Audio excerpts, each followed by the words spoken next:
इथे मी 2 बटाटे घेतलेले आहेत, साधारण मध्यम आकाराचे. बटाटे चांगले सोलून धुवून घ्यायचे आहेत. यानंतर बटाटे मी किसून घेणार आहे. दोन्ही बटाटे किसून घेतले. आता स्वच्छ एकदा पाण्याने धुवून घेऊया, म्हणजे ह्यातला स्टार्च जो आहे तो निघून जाईल. चांगलं पिळून घ्यायचं आहे बटाटा.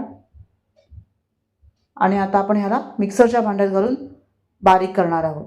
सर्व बटाटा मी याच पद्धतीने काढून घेतलेला आहे.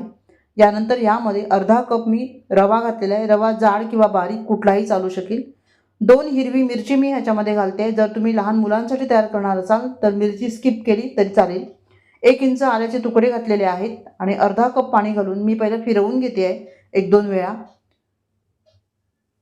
आता 1-2 वेळा मी हे फिरवून घेतलेलं आहे. पुन्हा अर्धा कप पाणी घालायचं आणि चांगलं स्मूथ बॅटर आपल्याला इथे तयार करून घ्यायचं आहे. तर मिक्सरला व्यवस्थित हे फिरवून घेतलेलं आहे आणि आता बघा स्मूथ एकदम हे बॅटर जे आहे ते तयार झालेलं आहे. यामध्येच आता आपल्याला घालायचं आहे 1 कप तांदळाचं पीठ.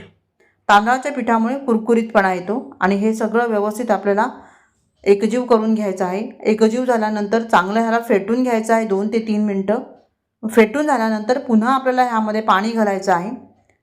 तर पाणी इथे मी 1 कप पुन्हा पाणी घेतलेलं आहे आणि सर्व पाणी मिक्सरच्या भांड्यामध्ये घालून हे पाणी आपण ह्या बॅटरमध्ये घालणार आहोत. आता 2 कप पाणी आपण इथे वापरलेलं आहे. ह्याला व्यवस्थित आपण एकजीव करून घेऊया. चांगलं घोटून घ्यायचं आहे. यानंतर पुन्हा अर्धा कप पाणी ह्यामध्ये मी घातलेलं आहे. एकूण 2.5 कप पाणी ह्यामध्ये घातलेलं आहे. आता यामध्ये मी 2 ते 3 चमचे बारीक चिरलेला कांदा घातलेला आहे. 5 ते 6 कढीपत्त्याची पानं बारीक चिरून घेतली आहेत. थोडीशी कोथिंबीर बारीक चिरून घेतलेली आहे. चवीनुसार ह्यामध्ये मीठ घातलेलं आहे. अर्धा चमचा लाल तिखट घेतलेला आहे. पाव चमचा हळद घातलेली आहे आणि पाव चमचा आपण जिरं घेतलेलं आहे आणि हे सर्व व्यवस्थित मिक्स करून घ्यायचं आहे.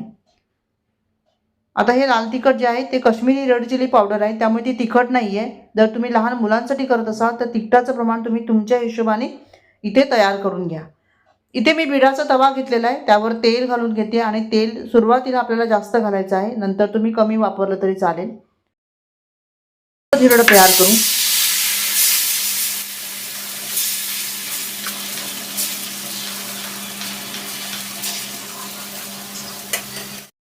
बिडाच्या तव्यावर ही धिरडी जी आहे ती मस्त असे कुरकुरीत तयार होतात.